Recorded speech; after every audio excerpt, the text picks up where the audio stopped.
Ego, Slendy, Ego, Slendy, ayy. Hit it out the park. Hit it with a strike. From the national anthem to the bottom of the night. I'm in Slendy, Ego, Slendy, Ego, Slendy, Ego, Slendy, ayy. You already know what's up. What's that? Another home run. But you know the job ain't done till we hold that trophy up. Hey.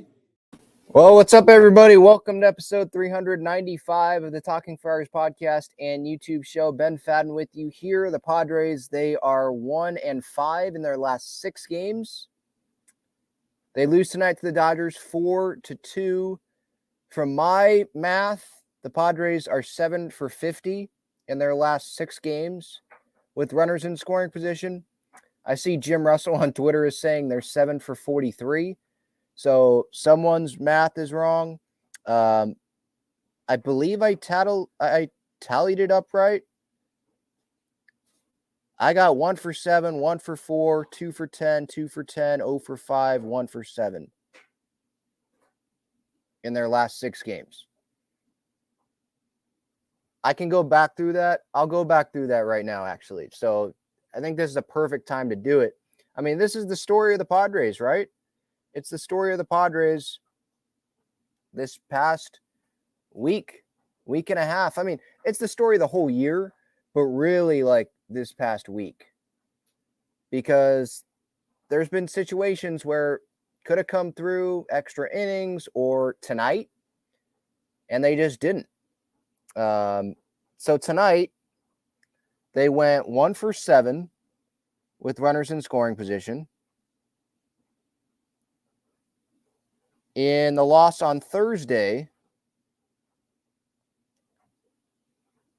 they went 1 for 7 with runners in scoring position. In the game on Wednesday, they went 4 for 10 with runners in scoring position. I think. No, that's the Twins side. Sorry. 0 for 5. 0 for 5 with runners in scoring position. Then on Tuesday, they won that game. They went 2 for 10 with runners in scoring position. On Sunday, 2 for 10 with runners in scoring position. And then if we go back to last Saturday, they were 1 for 4 with runners in scoring position. So for me, that adds up 7 out of 50. Regardless of what the math looks like, it's not good. Like, that's the point. And tonight, I mean, yeah, you could be mad at Tim Hill for giving up back-to-back home runs to Mookie Betts and Freddie Freeman. But, I mean, we got to look at the offense again. I mean, look at these situations. Top of the 5th, Soto has the leadoff double. With 1 out, Soto's on third. Fly out to left, and Soto does not try to run there and score. So he doesn't end up scoring because Kim gets out for the final out of the inning. There's a chance blown right there. Top of the 7th, Kim had the 2 RBI double, which tied it, which was great. But then runner in scoring position, Grish strikes out looking. On a pitch he should not be striking out looking on. In the 8th inning, top of the 8th, 1st and 3rd, nobody out. Jake Cronenworth strikes out, and Manny grounds into a double play. Those are multiple situations, and this is a common theme. This isn't just tonight. It's been happening repeatedly. So, yeah, it's frustrating, and hopefully the post-game comments from Bob Melvin come out while I'm talking here on this show tonight so I could give my thoughts on those, because I'm interested in seeing what his facial expressions are like, because I was not watching the post-game show. I was preparing for this show and looking up some stats. But if anyone knows how that went, let me know. And if Bally has posted it. Let me see. I doubt they've posted it already. Oh, no, they have. Okay. Okay, well, Bally says, Bob Melvin shares his thoughts with the media following the game, and it's a 20-second clip. The press conference was not 20 seconds long, right?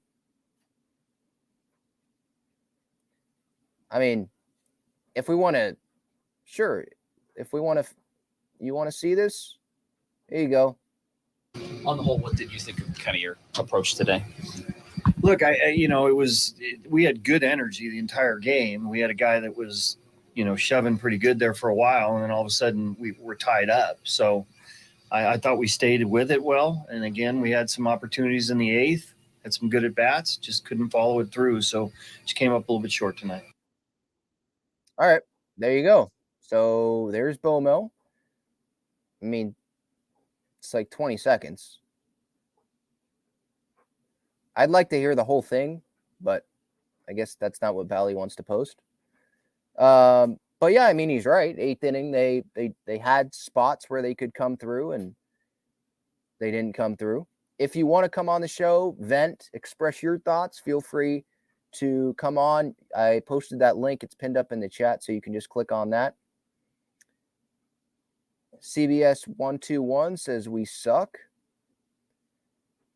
I don't think we suck. We're not playing up to the potential, that's for sure. Right now, the Padres, they are a 500, I mean, less than 500 now, but they are a mediocre team right now. That's how they're playing.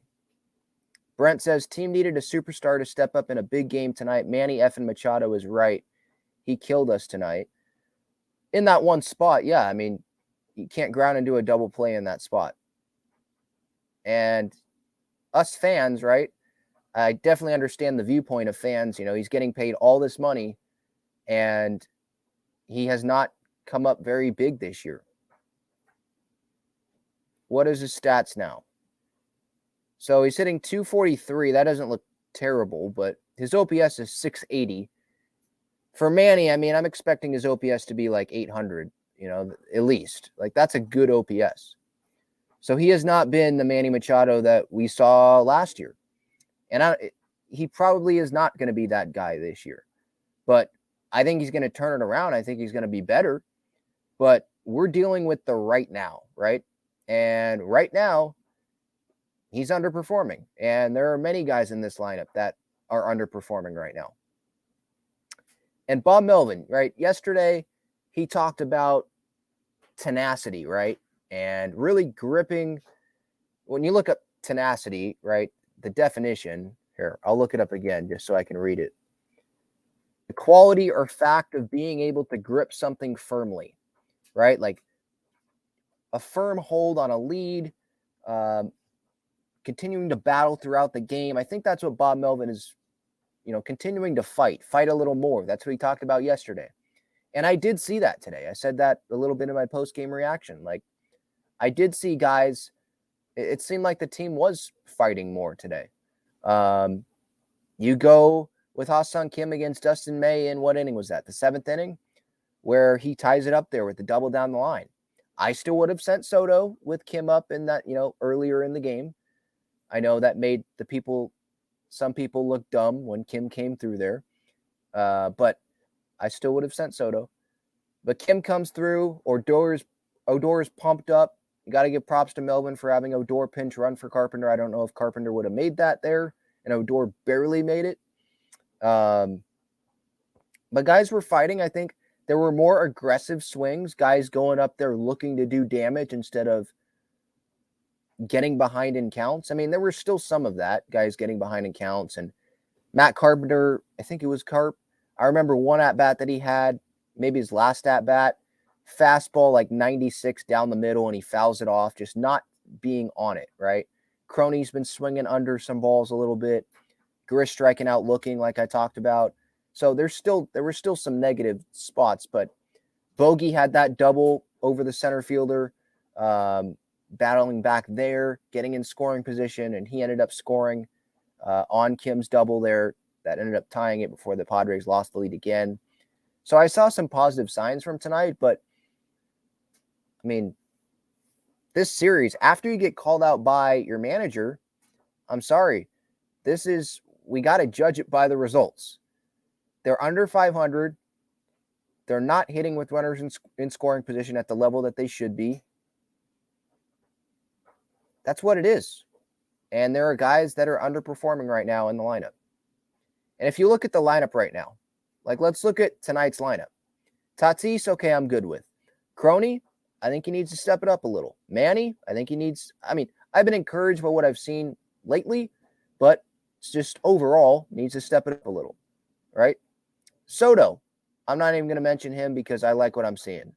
Bogarts, as of late, think he needs to step it up a little. Matt Carpenter needs to step it up, right? So that is what? Crony, Manny, Bogarts, Carpenter, it's 4 already. Kim, I think, can be better. Grisham, I think, can be better. That's 6. And then obviously the catching position you'd include in there. That's 7. That's 7 out of the 9 hitters in the lineup that you would probably sit here and say right now, like, yeah, they need to be better. I disagree with this comment here. CBS 121 says Manny got paid and checked the F out. Now, I totally disagree with that. He's trying. He definitely cares. But I'm just going to sit here and point out the facts. Like, he's underperforming and needs to be better. And Manny doesn't. He's not going to go to the bottom of the order. He does not need to go to the bottom of the order. He just needs to come through more. And I don't want to say it's like Soto, where Soto was rolling over a lot at the beginning of the year, but it does feel like he's grounding into a lot of double plays. Manny, that is. JD's Third says this lineup order is not working. What needs to change? I mean, changing the order can only do so much, right? They changed the order with the top 5, with Crony hitting second, trying to really go right, left, the top 5. And it worked for that like one game, right, against Minnesota.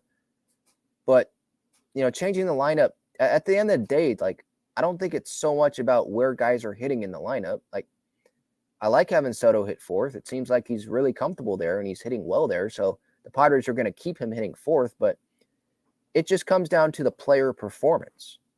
The players just have to be better regardless of where they're hitting in the order. I don't think guys are going up there, reacting to a pitcher when the ball's in the air and they have to decide in that split second what they're going to do. They're not thinking about, oh, I'm hitting 9th in the order. Oh, I'm hitting 5th when I want to be hitting 2nd. Oh, I'm hitting 3rd, but I'm more comfortable hitting 4th. Like, no. They just have to be better at the plate. They have to be better with runners in scoring position when they get those chances.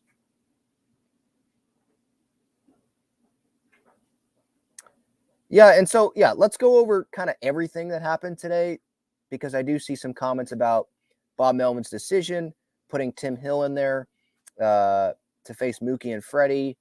I saw on social media some people were like, well, why did Bo Mel go with him instead of Nick Martinez, right? So we'll get to that. So Snell took the ball today for the Padres. He went 6 innings, 2 earned runs, 4 hits, 4 walks, 4 punch-outs. That's the 9th quality start the Padres have had in 10 games. I saw Semi Levitt posted that on Twitter today. And the Padres, what is their record in those games? What did I say yesterday their record was? In the last 6 games, including yesterday, 2-4. So last 7, they're 2-5 in these games with these starting pitchers, like pretty much having quality starts every time out. Like, they're not capitalizing on the starting pitching having quality starts. And I know the bullpen is a little bit at fault because they have been struggling a little bit during this stretch where the Padres have gone 1-5 in their last 6. But I'm sorry, I can't be putting the blame more on the bullpen than on this offense. When the bullpen, it feels like they're getting overtaxed right now. Or at least it feels like there's too much pressure on the bullpen right now because of the way the offense is performing. I shouldn't say the bullpen's getting overtaxed because the starting pitching is doing their job. They're going 6 innings. It's just that they have to be like perfect sometimes because this offense is not scoring enough runs. So Snell, he allowed there were situations where he really had to dig deep in this game and get out of it. And he was pissed off at himself. I believe he was pissed off at himself. He was saying, I think this was the bottom of the third, when it was after it was 2-0 Dodgers, wake the F up. He was yelling at himself as he was walking off the mound. That was after he walked 2 in a row, gave up the RBI double to Freddie Freeman, and then gave up a single to Will Smith. So it was 2-0. Padres battled back, though, made it 2-2. That was in the 7th. But in the 5th, right, like I talked about, Soto had the leadoff double. That ball was smashed, by the way. It was like 113 miles per hour. 1 out, Soto's on third, fly out to left, and Soto does not run. He does not go. He tries to fake it. I don't know if that was a Mike Schilt decision or if that was a Juan Soto decision, but immediately on the couch when I was watching that, I'm like, no, you have to go in that spot. What are you doing? You got to go. And I didn't put that out there like immediately on social media. I just pretty much asked you guys, like, should he have went there? And then after I was like, in hindsight, it's easy to say, yeah, he should have went because Kim didn't bring him in. But no, I did really think that when that happened, like, you got to take the chance. When the offense with runners in scoring position isn't coming through, and considering that Dustin May was pitching well up to that point, and Ha-Seong Kim is coming up, I'm sorry, I don't have a lot of confidence in Ha-Seong Kim. Even after the double tonight, I just don't at the plate. I just don't. 2 outs in that spot, Kim coming up, you got to test it. You're on third. Try it. If you get thrown out, guess what? It had to be a perfect throw from Chris Taylor, and it was a pretty good throw. Really good. In the air, Soto may have been thrown out, but at least you tried. You can't score. You can't get on the board if you're not trying, right? So that was disappointing. I thought Soto should have tried to tag there. So there was a wasted opportunity there. Snell, I mean, bottom 5, first and third, 2 outs. Snell got Chris Taylor to ground out the third multiple times where he had runners on him. He was able to get out of those situations. Top 7, Kim had that double down the line after the Bogarts double. And then Carp got on, I believe, at the walk. Odor came in and pinch ran, barely beat it. Good decision by Melvin there to have Odor come in and pinch run. But Grish struck out looking there with a runner in scoring position. Had the chance. Wasn't able to come through.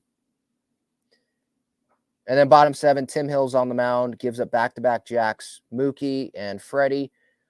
I don't even really know how Freddie got to that pitch. I mean, well, I know he got to it. He was out in front of it.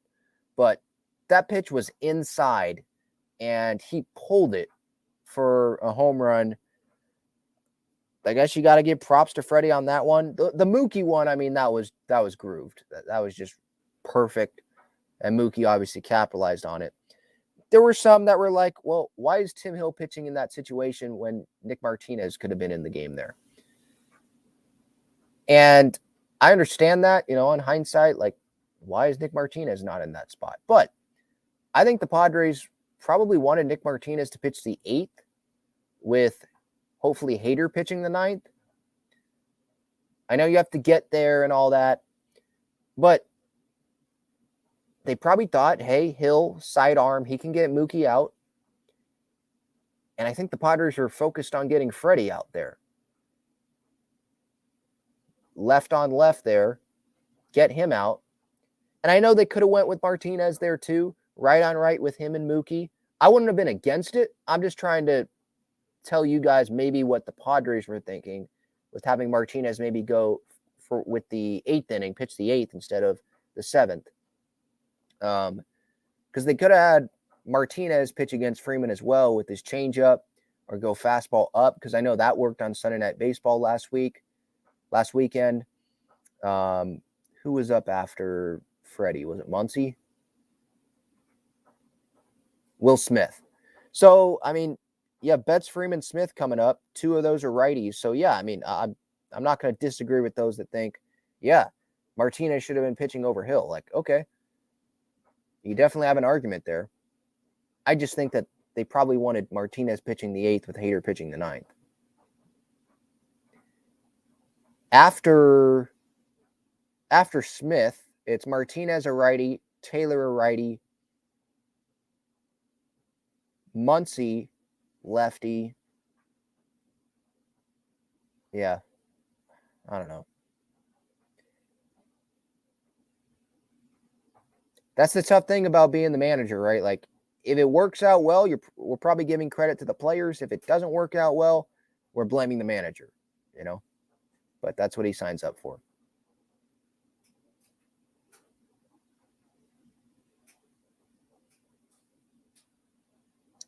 Enrique says, I don't know why or how the Dodgers are playing better with less talent. Maybe less superstar talent, but I mean, it seems like they always have depth. The Padres don't have a ton of depth. The Dodgers, it seems like they always have depth. They have like the best farm system in baseball. Guys leave, they can bring up James Outman. They bring in Jason Hayward, and this guy is like prime Jason Hayward again. It's little stuff like that. Alan says there needs to be changes pitching and batting wise for sure. I don't know about pitching wise. I mean, batting, like, I think certain guys could be more aggressive, but some were aggressive tonight, and it just didn't happen. But yeah, there's definitely guys. I'd like Crony to be more aggressive consistently. I'd like Grish to be more aggressive consistently. Maybe Ha-Seong Kim be more aggressive consistently. Because it feels like he's really patient. Bogarts, I don't want to go question Bogarts. I mean, the guy just got on base 30 straight games, right? Like, he's an all-star. He knows what he's doing. But Too Much Morton's on Twitter. Great Twitter follow, by the way. He posted a video of the first pitch strikes that are like down the middle this year for the Padres. And Bogarts was a lot of those. Crony was a lot of those. I saw Grish in there. So, yeah, there are definitely, approach-wise, like, go up there looking to attack instead of, I'm going to see a pitch. Okay, I saw the fastball down the middle. All right, that's what his fastball looks like. Oh, that's what his breaking ball looks like, No, go attack it. Anything else that I wanted to say about this game? I mean, it was just the runners in scoring position, missed opportunities. I thought fifth inning, Soto should have tried it there. Grish can't strike out looking in the seventh like that. Top of the eighth, you have a runner on third with no outs. Two runners on, but runner on third with no outs. You got to bring him in that spot. You have to. Especially when you have your, 2, 3, 4 hitters. Well, 2, 3, because that's all they got to, because Crony struck out, Manny grounded into a double play. There was one out in that spot, right? Yeah. I mean, those are the guys you want up, right? You want your 2, 3 hitters up. I think they're going to turn it around. Like, I totally believe in Crony and Manny. It's definitely frustrating, though. Sure is frustrating. And now the Padres, they find themselves, they're still in third place. It's not the end of the world that they lost tonight, but they're 19-20, and we got to face it. They're a mediocre team right now.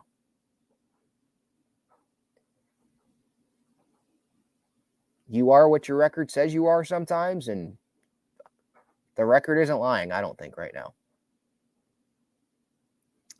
All right, quick break here. Check out Gaglione Bros' famous cheesesteaks and garlic fries on Friars Road. You can visit their website, gaglionebros.com, for their entire menu and enjoy their cheesesteaks and fries at Petco Park and Snapdragon Stadium as well. All right, I'm trying to see if Bally uploaded any more of... Nope, they didn't. Okay. I was trying to see if they uploaded any more of Bo Mills' post-game presser, but no, it's just the 20-second video that they posted, which doesn't really do us anything. I wanted to get to something that happened pregame. So, Luis Campusano, he had thumb surgery. That was definitely not news that I was expecting to hear tonight or read before the game. Thumb surgery, out roughly 8 weeks. So now he's going to be out like 3 months because of, or if you count him being out since mid-April, And who knows that 8-week timeline, it's actually going to line up with 8 weeks. Maybe it's going to be 10. Who knows? Campy was hitting 238, 1 home run, 81 OPS plus, 656 OPS at the time of the injury. Remember, he jammed, it was a jammed thumb, and now he had surgery on it. So he didn't think, the Padres obviously were saying that they didn't think it was that bad. And then Campy was saying it too. Like, I believe it was before that Sunday game against Milwaukee at home. He was talking to the media, and he was like, yeah, just waiting for the swelling to go down. I remember sitting in my seats before the game that Sunday, and he was playing catch. He wasn't throwing. Or no, my bad. Switch that. He was throwing to Bogarts warming up, but he was not catching. And Baumel told the media today that Campy was fine swinging the bat, but not catching. So, yeah, that's obviously an issue. They're not going to have him on the roster as the third DH or as just a bat off the bench. So, yeah, it's good that he gets the surgery, but obviously it puts a lot of pressure on the starting catchers or just the two catchers.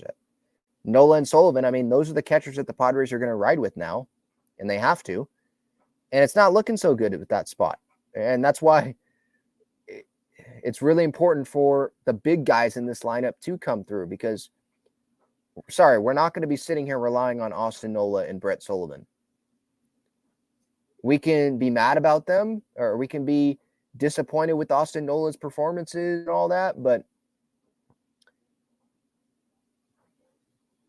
I'm not going to sit here and be like, Austin Nola sucks. That's why the Padres are 1-5 in their last 6. Like, no, you got to look at the bigger guys in the lineup who are making the big bucks, and they're at the top of the lineup. They're the ones that need to be coming through. Nola should too. Brett Sullivan should too. But we know that the blame should not be on just, the catching position, even though it's a weak spot, obviously. It should be on Manny. It should be on Crony. It should be on Soto at the beginning of the year. It should be on Bogarts, and even Grish. Like, I believe in Grish. I believe Grish can be better than this. Nola, don't have a whole lot of hope. Entering tonight, sitting 152, 471 OPS, a 36 OPS plus, 3 caught stealing that he's had this year, 26 stolen bases he has allowed. 3 caught stealing, 26 stolen bases. Brett Sullivan entering tonight. And tonight, what did he do? Went 0 for 2. Had Cruz pinch hit for him. 208 average entering tonight. 657 OPS, 82 OPS plus, so below league average. 1 caught stealing, 1 stolen base allowed.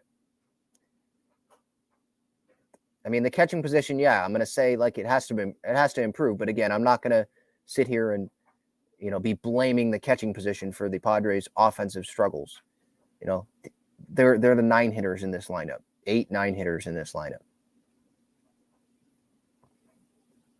We got to look at Manny.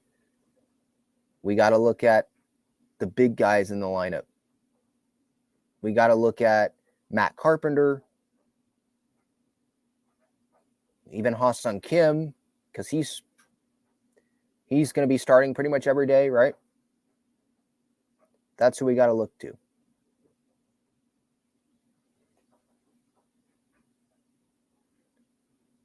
I kind of got lost in the chat here, so I'm going to try to scroll up and see where I left off here. Eduardo says they need to step it up, and I couldn't agree more. They got more fight in them than what we're seeing right now. No, I mean, I think they fought pretty good tonight, but yeah, in past games, it feels, it just feels like, they get off to that good start, like Baumel said yesterday, and then they just can't keep it going throughout the game.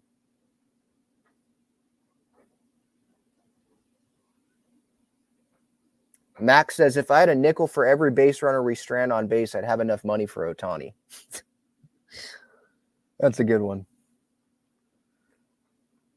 Yeah, I get your point. It's frustrating. Yeah, it's definitely frustrating. This offense should be better than what it is, and it's just not right now. Mike says, once again, the Padres find another way to lose a game. As far as rosters go, the Padres probably have the better team on paper, but the Dodgers have the it factor, and that makes them the better team. Well, right now, I mean, if you compare the Padres and Dodgers performances tonight, Padres, runners in scoring position, 1 for 7. Dodgers, 2 for 8. So not much better, but they came through with the back-to-back home runs, right? The Padres didn't have that. Maybe they'll have it tomorrow. I mean, at this point, we got to expect the offense to turn it around at some point, right? But, I mean, more what we should expect is the starting pitching is going to be there. It's just up to the offense to capitalize on opportunities. Pedro says, too many coaching decisions gone wrong. Blomel needs to go. He's got the ingredients, just need a new chef. Yeah, so the Padres, Pedro, they need to let go one of the best managers in baseball because superstars aren't performing up to expectations. That's why. So Blomel, the guy who's sitting in the dugout, not at the plate, he's the one that needs to go. That doesn't make sense. Blomel's not going anywhere. So keep thinking that. And I respect your opinion. I just think it's wrong. Brent says, Cardinals need pitching. We need a hitting catcher. Would you be interested in Wilson Contreras? I mean, it would be an upgrade, but that's not going to happen. Cardinals aren't going to give up on him that early in the contract. And I think he's going to end up catching again for them. It's bizarre what's happening with the Cardinals, that's for sure. But I think he's going to end up catching for them again. And the Padres, so yeah, trade for Wilson Contreras and pay all that money to him because you're pretty much be paying the whole contract that's left because he just started it on that 5-year deal. And he'd have to learn the whole pitching staff. Yeah, I don't think that. I mean, I'd like Wilson Contreras, but I don't know if that's the best fit trade-wise for either team or for both teams, I should say. And I don't think the Cardinals are just going to give up on him this early.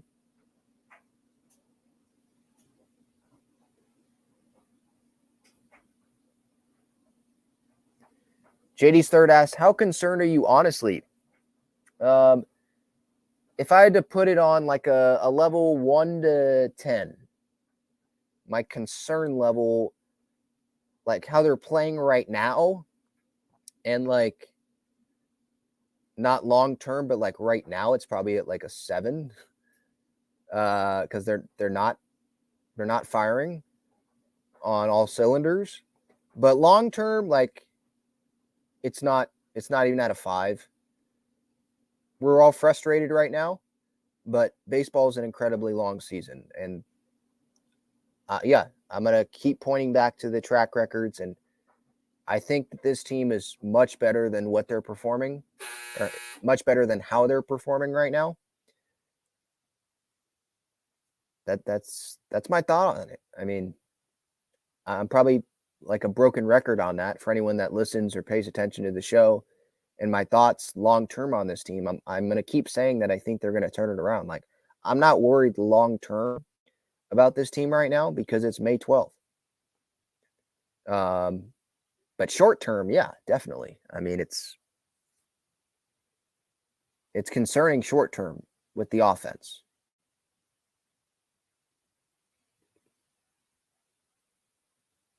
All right, another break. I want to tell you about the best and easiest way to play fantasy sports. It's Underdog Fantasy. They have great pick'em games and best ball tournaments. In pick'em games, just pick higher or lower on 2 to 5 players' stats, and you can win up to 20 times your money in a single night. You can go cross-team, cross-league, and even cross-sport.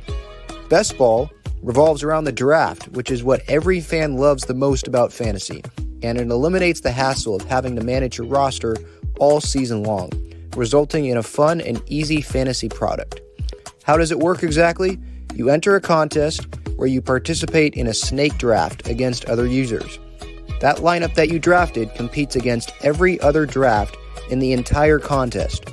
The better the combined performance of your team, the more money you win. After your lineup is all played, Underdog will take the best performing players and automatically set them as your starting lineup. That's it. No waivers, no trades, no worrying about who to start or sit. After you complete your draft, your part is done. Underdog Fantasy offers best ball in a variety of ways, including daily contests, weekly contests, playoff contests, and season-long contests. You can either enter into these and compete against thousands of other entrants for huge prizes, or, if you'd like, you can enter into a private draft with friends and family to compete for a smaller prize pool. Underdog keeps it super simple with their easy-to-use website and mobile apps. Sign up now by clicking the link in the description or by using the promo code TALKINGFRIARS, and you'll double your first deposit up to $100 in bonus cash when you make your first deposit of $10 or more. So if you deposit $100, you get $100 free. If you deposit $10, you get $10 free. Yeah, on Underdog, if you're going to those Padres pick'ems, you go under, you're probably going to hit on most of them right now. What I say today, pregame thoughts, I said Tatis under in fantasy points. I'm pretty sure that would have hit. Well, he went 2 for 4 tonight. I forget what the point total is for each hit that he has. I think it's like 3 for each single. I think it would have hit the under on that. I wanted to hit on Ryan Weathers. I'll get to the super chats that I see. Thank you so much. If you want to make sure I get to your comment, your question, use that super chat button. It makes it much easier for me to see the comments that have the super chat. So Ryan Weathers, he's going to be starting on Sunday instead of Michael Wacha. Gives Wacha an extra day of rest. I expected Ryan Weathers to be called up. I was not expecting him to be called up for Sunday's game, but I was expecting him to come up in this next homestand at Petco Park. But he's going to be pitching at Dodger Stadium, which I'm fine with. I mean, he's had some success against the Dodgers in the past. Obviously, the postseason in 2020 is what sticks out. That was a long time ago. But at the big league level, Weathers pitched good for the Padres. He had a 2.50 ERA in his starts, and then a couple bullpen appearances. Went down to AAA, had 2 appearances there, and combined 8 innings, no runs. He did walk 7 combined in those 8 innings, but 8 strikeouts. Again, those four innings apiece in those outings. So we'll see how long he's able to go on Sunday. Maybe they have Honeywell piggyback him, or they have Nick Martinez come in after him. Although that would probably mean Nick doesn't pitch tomorrow if they want Martinez to go multiple innings after Weathers on Sunday. But we'll see.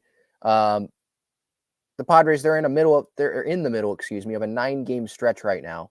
5 more games starting tomorrow.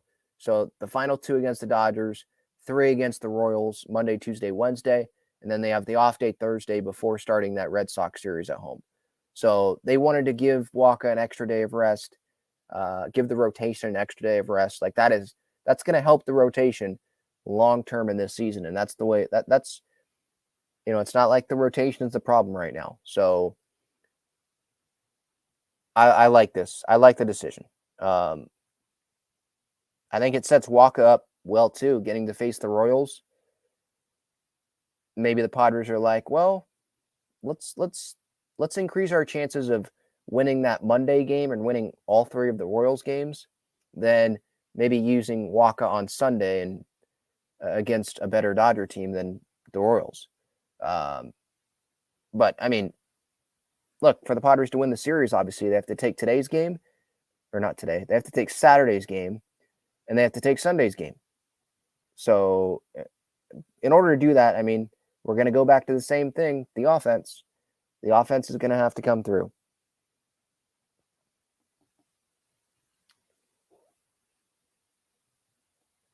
JD's third says, I guarantee you Seidler has thought about firing Bowmid. If he hasn't, he's crazy. Look at the Phillies last year. Yeah, but that's different. That's different. Because although John Middleton and Peter Seidler, they like spending money, they're like fans. They don't view it as much as a business as some other owners in baseball. Joe Girardi, I mean, it was clear like it wasn't working. With Bob Melvin, he's not, I don't know how else to say it. Like, he's not the problem. Where if you were to listen to Philadelphia sports radio back then, they would probably be saying, yeah, Girardi should be gone. And I think some of it, if I remember correctly back then, was like bullpen management and all that. With Bob Melvin, I mean, the bullpen's been pretty good this year. And there's been a lot more times this year where he's pulled the right strings than when he's pulled the wrong ones. And so again, I go back to the point that I was talking about with Pedro in the chat earlier. Like, so the Padres, they should fire one of the best managers in baseball who led the team to the NLCS last year without Tatis and Bogarts in his first year with the Padres, had all that success. They should fire him on May 12th. You know, we're 40 games in, should fire him because the superstars aren't coming through with runners in scoring position, because the guys in the batter's box aren't doing their job. That's why Bowmel should be fired. That doesn't make sense to me. Like Bowmel, I don't think firing Bowmel, that's going to turn around the season. That's going to make the hitters all of a sudden do better. I just disagree with that. Jason with the super chat, thank you so much. Says, saw some fight in the team, not so much from Trent. Yeah, I mean, look, the striking out looking was brutal. Yeah, you can't strike out looking in that spot. I'm not going to go too far deep into the fight that I saw from Trent tonight, just because the one real thing that's glaring to me was him striking out looking. And I don't want that to just overshadow everything else that he did. And right now, to be honest, I don't really remember a whole lot of else what he did. Maybe he did fight in the previous at-bats. I forget, because all that's in my mind is him striking out looking in that at-bat. Tonight, he went 0 for 3. 2 strikeouts.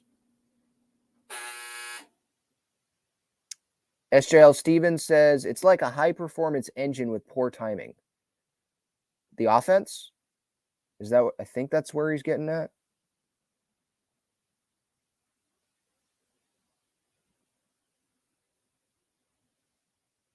So the offense, high-performance engine with poor timing. So you're saying like there's all this firepower in the offense, but they're just not coming through right now? I mean, yeah, that's what's happening.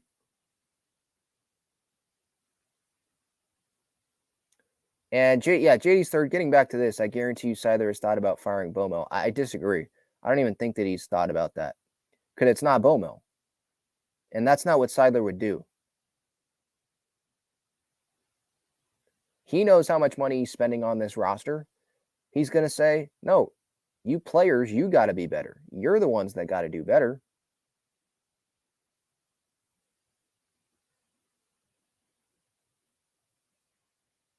Pedro says, Padres got hot and backed into wild card, but when it mattered most, he blew it during the playoffs against a Phillies team with an inferior bullpen.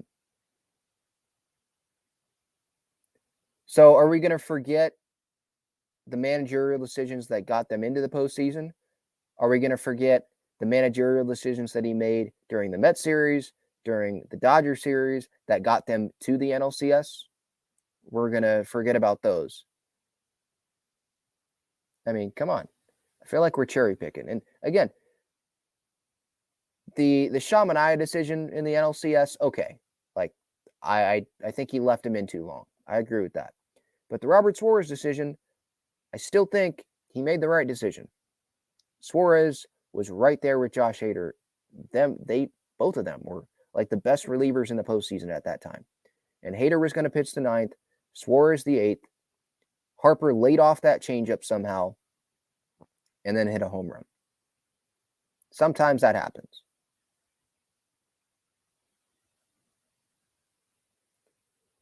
Pedro says Bob has a Ferrari without stability control, but doesn't know how to drive it on the track. I mean, I think it's the players that are in the car trying to drive it, and they don't know how to drive it on the track right now. That's what it is. Bomel's not the one that's driving it. He's not. The one that's driving it are the guys that are in the batter's box. They're the ones that can control if the car is going to crash or not, right? They're the ones with the bat in their hands. That's how I see that. And I get what you're saying, Pedro. Like what you're trying to say there. I understand, but Bob is not the one that is driving it.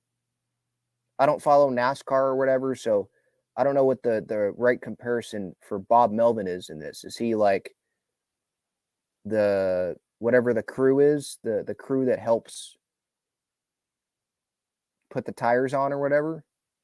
Maybe he's that, but he's not driving the car. The players are driving the car. The players are the ones that can turn. They're the ones that control if they just keep going straight into the wall or if they turn.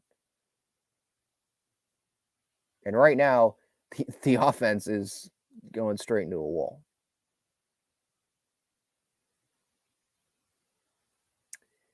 Pedro says, can we at least admit a seat is going to get warm if the team continues to trend this way?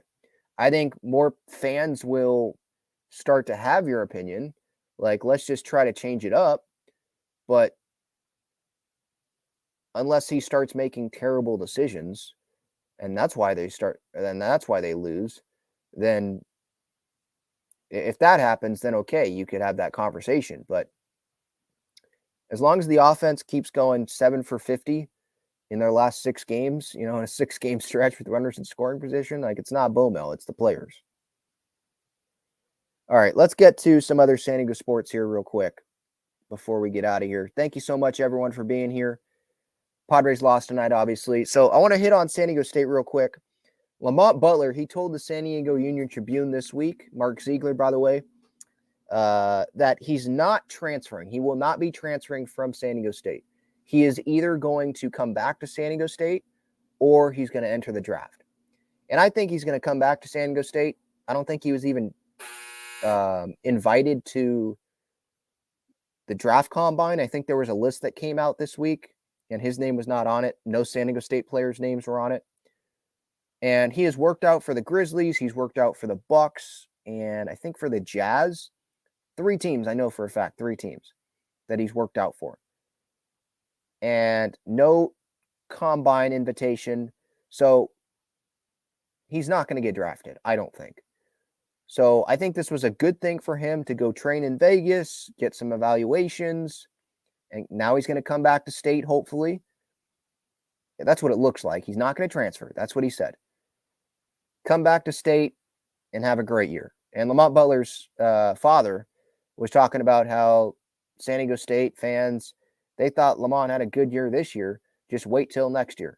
And so I can't wait for that to be the case. I mean, I'm happy that Lamont, hopefully, signs are pointing to him coming back.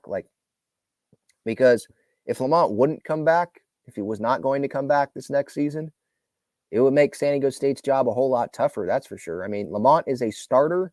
He plays good defense. I know he had those mistakes early on in the season against Arkansas, right, in Maui and all that, but he bounced back from that. We know that he's clutch, right? We know from the big shot and all that, but he's someone that I think the Aztecs can rely upon on both sides of the floor. And I think he's going to improve in all the facets that he needs to improve upon. He's going to come back stronger. I think those NBA evaluations can only help him. And he's going to get a lot of love around San Diego this next year. Jaden Ledee, Keyshawn Johnson, we know he's transferring out. USC, probably not going to happen because I think Warren Washington committed there, or another big man committed there. But he's not coming back to state. Jaden Ledee looks like he will come back to state. Decision has not been made, but he's not going to get drafted either. And I think he's kind of like Lamont. Like, it was either combine or come back. So that's good news for the Aztecs, that Dutch doesn't have to go further into the transfer portal. And I think there's 2 spots left to fill. They're still looking for a big man, maybe 2. Because of Rope, Mensa, right? Keyshot, like, they have to fill those. So they still got a couple spots. So we'll see what happens there. NIL, I mean, look, it's not. I was talking with my neighbor about this the other day. San Diego State, they're not going to be able to compete with the big schools with NIL stuff. It's just not going to happen. So the players that are going to commit to San Diego State, they're committing there because they want to win. They want to be better at basketball. They want to be better basketball players, right? They're not just going there for the money, because they could go elsewhere for the money. If you want to help San Diego State out, go be a part of the Mesa Foundation. Go to their website. There's different tier systems with different things. You can attend practices, shirts, meet and greets, I believe. Great stuff, Mesa Foundation. They are San Diego State's like partner for basketball. And the players, they get, I think, $2,000 a month. That's nothing compared to other big schools. But the Mesa Foundation, like, it's community-based. So if you think that you can't make an impact to this program, you can. Just because you're not one of those huge donors that has $500,000 sitting around and saying, yeah, we'll just throw this into the basketball program like some other schools have, or throw it into the football program like probably some Alabama boosters do. That's all right. I mean, $10, $20, $50, whatever. It does make a difference. It does make a difference. So I would encourage you to help out the program in any way that you can. These guys with the Mesa Foundation, the basketball players, they go out to the community with different charities.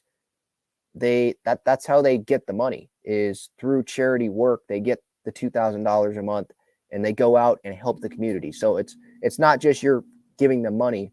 No, it's for a good cause too. So if you can help out, I would definitely recommend it. Again, the Mesa Foundation, look them up. Mesa Foundation, San Diego State. You'll find the website. And so check them out. By the way, Lamont, he received $1 million in one of his NIL offers, according to Lamont Sr., but he wanted to remain an Aztec. So got to give him props for that. All right. Other events going on this weekend. The Loyal, they play on Saturday. That match is at 7 p.m. on Fox 5. And the Wave, they play on Sunday against the Kansas City Current. They're trying to snap their losing streak. In Kansas City, that is going to be Sunday at 3 p.m. on Paramount Plus. Hopefully the Wave can get a win there. And then the Padres, obviously, the rest of this series, Saturday, 4:15. That's the Fox game. And then on Sunday, a little bit after 1 o'clock. The offense is going to have to come through more with runners in scoring position. I mean, that's the bottom line. So, yeah, I mean, I think that's a good message from JD's third there. Good night, all. Better days ahead. Hope so. And like Bomel, with all the Bomel talk, like, he just aired out the team probably yesterday, right? I mean, he was critical publicly of the team. So he's trying all he can. He can only do so much. It's on the guys that are in the batter's box.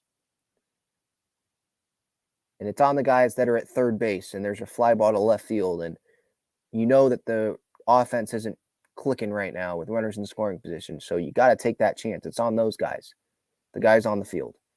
And most of them, it feels like right now, are underperforming. So hopefully it does turn around. All right, that's it. Talking Friars episode 395. Thank you, everyone, for the time. You can use my code Talking Friars on SeatGeek, $20 off. Breaking Tea, Great San Diego sports swag. Click the link in my description. Underdog Fantasy. Click the link in my description as well. Or you can use my code Talking Friars. You will get a 100% deposit match up to $100. And Gaglione Bros, great cheesesteaks, garlic fries. They're available on Friars Road, their main location, and inside Snapdragon Stadium and at Petco Park. So you can get them on Monday, Manny Machado bobblehead day, Padres Royals. Hopefully the Padres will be back above 500 by then. All right, that's it. Have a good night, everyone. Ben Fadden signing off. See ya.